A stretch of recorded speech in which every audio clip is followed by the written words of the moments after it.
Okay, I think I finally have perfected the pattern for this face mask. It has pockets to insert a filter that you can either, if it's a disposable one, just at the end of the day throw it away, or if it's like a piece of washcloth, you can launder it along with this. Anyway, it also has the twisty tie as the nose piece, so you can mold it to your nose. That's pretty important. Okay, so I'm just going to go over the basics for those of you who haven't sewed in a while. So forgive me if this is a little too basic for you. Anyway, this is my pattern. I modified it a little bit from the one I found online after some trial and error. This is a piece of cardboard, just so I can reuse it. I can send that to anybody who wants it. And so, again, for those of you who haven't sewed in a while, or haven't been getting enough sleep, make sure when you cut out your two pieces for the front side that you put the fabric together like that. If you cut them both with the fabric face down, you're gonna have two pieces that don't go together. Anyway, it's like having two left shoes. So do that with both the fabric that's going to be on the outside and on the inside. Of course, it could be the same fabric, but when you've got an insane fabric stash like I do, you can mix it up a little bit. If you don't have one of these wonderful rotary cutters, you can obviously just trace out the pattern on your fabric and cut it with scissors, old school. Okay, step 2. Now I'm at my sewing machine and I have my two outer pieces and I have my two inner pieces or lining. Again, they can be the same color, same fabric, doesn't matter. And most of you probably have not accumulated an unhealthy amount of fabric as I have. So you can use anything. You can use t-shirt material, you can use anything that is a breathable fabric, preferably mostly cotton. This is just quilting cotton that I bought for bag linings, because when I'm not making these masks, I make, hold on. So I realized from the video for the surgical mask that I posted yesterday, it was really hard to see what I had on the table. So I've once again jammed my phone into a cup, but this time I've tilted it down more. So I hope this is helpful. I'm going to start with what I am calling the lining fabric, and I'm using a light colored thread so you'll be able to see what I'm doing. And again, apologies to you folks who sew regularly, and this is really basic, but I'm doing this for folks who don't normally sew. For some reason, these are really different sizes. Hang on, I gotta trim this. I don't know how I did that, but I guess my magic rotary cutter isn't so magic. Sometimes you just need a good old pair of scissors. Okay, just check to make sure you can see all this pretty well.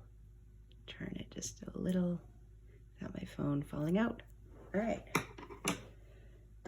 Okay, so first I'm just gonna do a straight stitch on here. Seam allowance, like how far from the edge, 1/4 to 3/8 of an inch. You can just eyeball it. I just use the edge of my foot here so that I'll have a consistent distance from the edge for both pieces so that they'll fit together really nicely. Because especially for this front part, you really need to have it a good fit. Okay. So that's the straight stitch. And again, just being really basic here, when you start a stitch and when you finish a stitch, back up a stitch so that way you lock it so it won't come loose, okay? And then just give it a little tug, make sure it's nice and tight.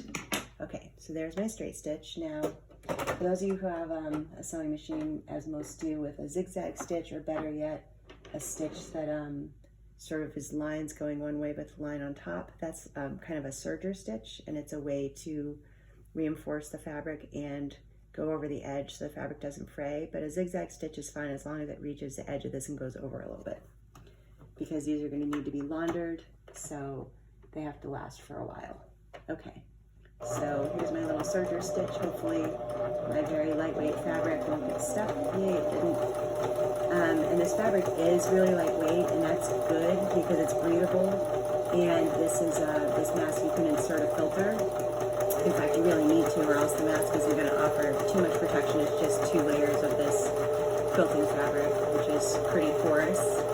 And whatever filter you use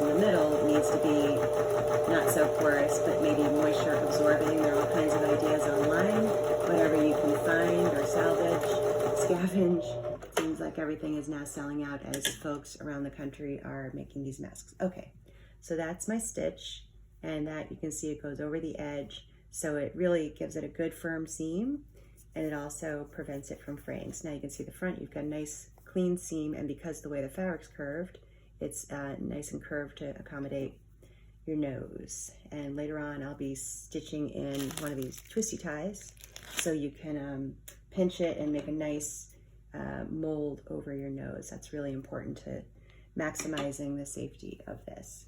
Okay, I'm going to do the same with this, right sides of the fabric together, pretty sides together, whatever, and then I'll come back and do that. But in this brave new world, we're making masks, and during the week, I'm working from home. Bags, mostly tote bags, some cloth purses. Anyway, that's what I normally do when I come back here to sew. Okay, I'm back. So now I have the outside piece is stitched nicely, and so you're going to have the nice seam. So the next step is I'm going to fold this over twice to make it nice and sturdy, and sew that seam, okay? And then the elastic I'm going to attach later, but we want to have this nice and finished here so that it won't fray, and also it'll give you a nice firm edge. And this part, when we put these pieces together, that's upside down, but anyway, you get the idea. When we put these pieces together, we're not going to sew these pieces together because we need to fit the filter in there. So you'll see as I go along. So I'm kind of eyeballing it. That's between 1/4 and 1/2 inch. So just fold it down again. If you put on a zigzag or a serger stitch, switch it back. I hate when I start off with the wrong stitch. And if you're looking for the length and width of your stitches, I'm using pretty much 2.5, 3 for each one. Okay, so I'm going to stitch this twice because I want it to be really, really sturdy. Make sure you're stitching this when you fold it in before you stitch, that it's facing the same way as your inner seam. I've done that many times where, oh, that's not very straight, doesn't matter, where I folded it in the wrong way and then the seam is there. Which is not a huge deal, but it's not going to be as neat. It's not going to lay as flat. All right, let me do the second seam. Again, I don't think anybody's going to complain if the seams are not perfectly straight. If I was making a bag, that would really bother me. It only bothers me a little and not enough to rip it out and do it over again. All right, so there you have it. All in all, that's probably 3/4. It's probably about 1 inch folded in. And again, don't stress about the measurements. Just don't do it too big or it's going to throw off the elastic size. All right, let me just turn this off. I'll do this on this edge and on this, and then I'll come back. All right, next step. So now we're going to sew the right side or pretty side together, because that's how it's then going to open up and you won't see the seam. So you want to start, I think the most important place where this really needs to match up is the nose. So that's where I'm going to start pinning.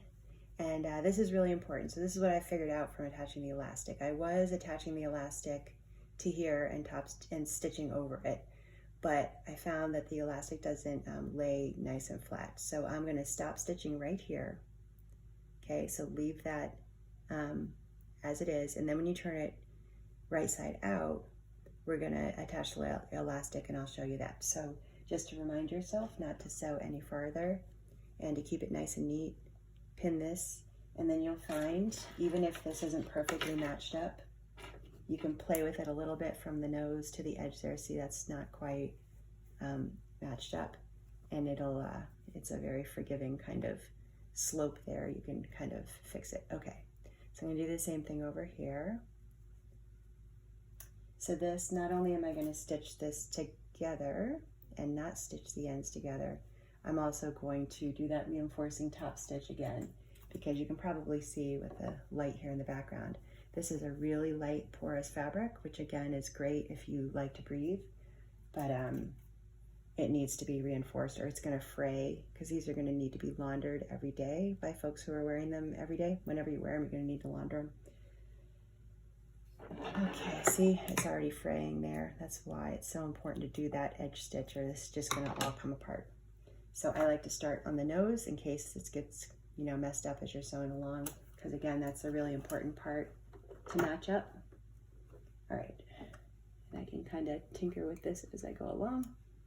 And again, I'm just putting the edge of my foot on the edge of the fabric, and every machine's different where your needle is relative to that, but it leaves me with about a 1/4 inch seam allowance, maybe 3/8 of an inch. It doesn't have to be perfect. It just has to be not too close to the edge, because then you might not catch all the fabric and you're not going to have a tight seam and it's going to come loose. All right, so I'm just going to go now to the edge of this. I'm not going to sew across it. And remember to back stitch so you lock your stitch in place. Every machine has a lever or something somewhere that you can hit to do a back stitch. Okay, so I've sewed that edge, but I left this open because once we turn this right side out, that's where we're going to sandwich our elastic, coming out nice and flat that way.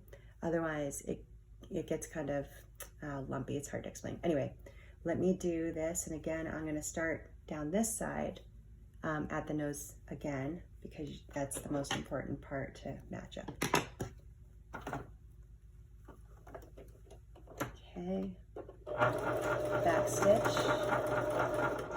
One thing you might find if you are using this lightweight fabric is if you start really close to the edge, the fabric has a tendency to get bunched up or get kind of sucked down into the bobbin area, and that can be really frustrating. So just be mindful of that. All right, so now that's where we are. I am going to reinforce that, but first let me do the bottom stitch so you can see that, and then you don't need to watch me do that stitch. Okay, so again, match this up as best you can. And again, start at the middle and work your way out. And that's going to give you the best match. See, this isn't perfect. It's a little, but that doesn't matter. So I'm going to stretch it a little, and even if it doesn't perfectly match up, it's fine. Because I think it's just more important to get this done rather than have it match up perfectly. You know, I'm not selling these on Etsy. This is functional. All right. Starting at the middle. You kind of have to smush it down because, you know, because it's a curve, sometimes the fabric gets kind of smushed down, but it'll look really good, and it'll be, most important, it'll be really sturdy when you're done. And I hope you can hear me okay over the machine. All right, one more stitch.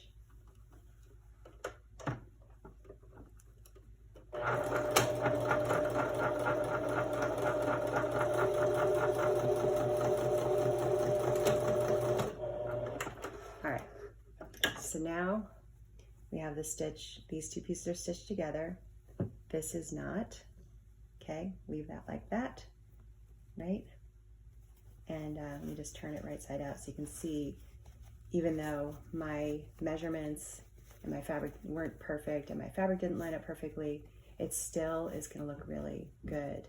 And we're gonna top stitch it later, and that will make it look even better, and it'll also help it keep its shape. So you can already see that it's shaping up nicely. That's where the filter is going to go. We're going to sandwich the elastic in there, but it looks good, and it should be pretty accommodating for most people's faces.